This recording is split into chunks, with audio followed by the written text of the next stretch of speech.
और आज हम तुमको कलयुग की एक ऐसी शक्ति बताने जा रहे हैं, आपके दिमाग की नसें खुल जाएंगी। कलयुग की एक ऐसी शक्ति पर चर्चा करेंगे। अगर कोई चाहता हो कि हमें कोई हरा ना पाए, घर में, परिवार में, द्वार में, संसार में, समाज में, पॉलिटिक्स में, काम में, धाम में, तो आज की कथा सुन लेना, तुम्हें जिंदगी में कभी हार का मुंह नहीं देखना पड़ेगा। अगर आप लोग किसी विषय में हारना नहीं चाहते तो आज की कथा सुनो। याद रखना, जो मनुष्य धार्मिक होता है वो दुख को भी सुख में बदलने की क्षमता रखता है। उसकी दृष्टि, उसकी विचारधारा दुख को भी सुख में बदल देती है। बिना धर्म का व्यक्ति, कथा में याद रखना, बिना धार्मिक व्यक्ति, बिना धर्म का व्यक्ति ठीक वैसे ही होता है जैसे बिना लगाम का घोड़ा होता है। जिस प्रकार घोड़ा परम स्वतंत्र होता है, वैसे ही बिना धर्म का व्यक्ति भी बिना लगाम का होता है। और लगाम धर्म की जरूर होनी चाहिए। धर्म का मतलब ये नहीं है कि आप कथा में बैठ गए, आप शंकर जी को मान रहे हैं, आप हनुमान जी के भक्त हैं तो आप धर्मात्मा हो गए। धर्म का मतलब यह है कि आपके सामने कोई भी सनातनी हिंदू अपना धर्म का परिवर्तन ना करवा पाए, आपके सामने आपके धर्म की अवहेलना ना हो।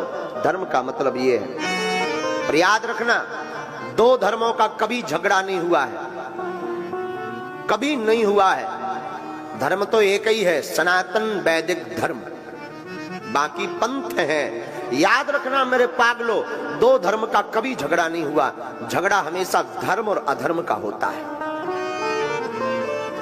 दो धर्मों का हो ही नहीं सकता। लाइट में, केबल करंट में अर्थिंग और अर्थिंग दो वायर लगा दिए जाएं बल्ब में, तो क्या बल्ब जलेगा?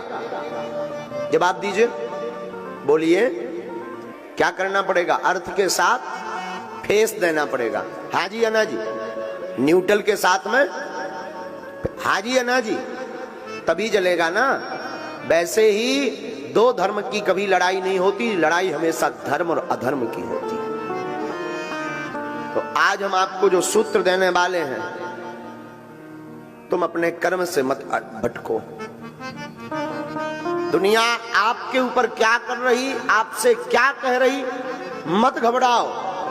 एक महात्मा नदी में स्नान कर रहे थे।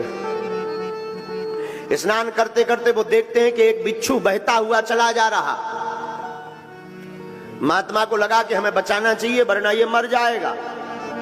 महात्मा ने अपना हाथ लगाया, बहते हुए बिच्छू को हाथ पर रखा और फेंकने की तैयारी की तो उसने डंक मार दिया, काट दिया। महात्मा के हाथ से बिच्छू गिर गया। महात्मा ने हाथ फटकारा, फिर वो बिच्छू भागने लगा, बहने लगा। महात्मा ने फिर हाथ लगाया और हाथ पर रखा, वो बिच्छू ने फिर काट दिया, वो फिर गिर गया।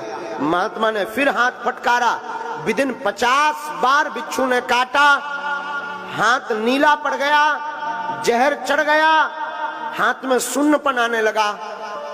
नदी के किनारे हमारे तुम्हारे जैसा कोई एक सज्जन खड़े हुए थे। उन्होंने कहा, ये बाबा पागल हो क्या तुम, तुम्हारी बुद्धि सठिया गई, वो काट रहा और तुम उसे ही बचाने का प्रयास कर रहे हैं, ऐसे को मरने दो।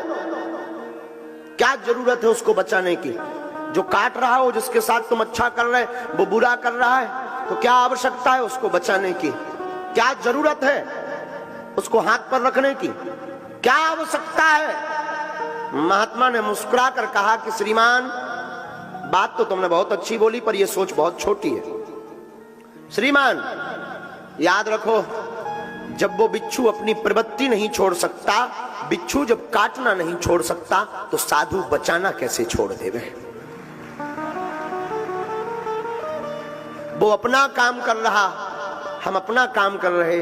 वो मरते मरते भी अपनी आदत नहीं छोड़ रहा और हम जीते जीते अपनी आदत छोड़ दें। इसलिए मेरे पागलों, दुनिया का काम कहना है, उनको आदत पड़ी है कि तुमको कुछ ना कुछ वो बोलेंगे बोलेंगे बोलेंगे, लेकिन तुम्हारी जिम्मेवारी है दुनिया को बोलने दो, तुम डिगना नहीं, तुम बहकना नहीं, तुम अपने रास्ते पर बढ़ते कदम चले जाना, एक दिन मंजिल अवश्य मिल जाएगी। चाहे वो मंजिल परमात्मा को पाने की हो या वो मंजिल आपकी जिंदगी की हो, या कोई पद पाने की मंजिल हो, या प्रतिष्ठा पाने की मंजिल हो, या भगवान को पाने की मंजिल हो, लोगों को कहने देना, लोग कहते रहेंगे, तुम बढ़ते जाना और एक दिन मंजिल पा जाओगे मेरे पागलों। आदत मत छोड़ना, लोगों के कहने पर तुम बहक मत जाना, लोगों को कहने पर तुम हट मत जाना। याद रखना, अहिंसा धर्म है, अहिंसा ना करो, बहुत अच्छा है, लेकिन धर्म पर कोई घात करे और चुप बैठो तो ये भी पाप है। धर्म पर कोई घात करे तब बोल देना चाहिए, ये भी धर्म है। वो सूत्र जिसके लिए तुम बैठे हो, उस सूत्र का नाम है एकता। क्या नाम है? जोर से बोलो ना, पीछे वाले। त्रेतायाम मंत्रम शक्तिश्च ज्ञान शक्ति कृते युगे, द्वापरे युद्ध शक्तिश्च संघे शक्ति कलियुगे।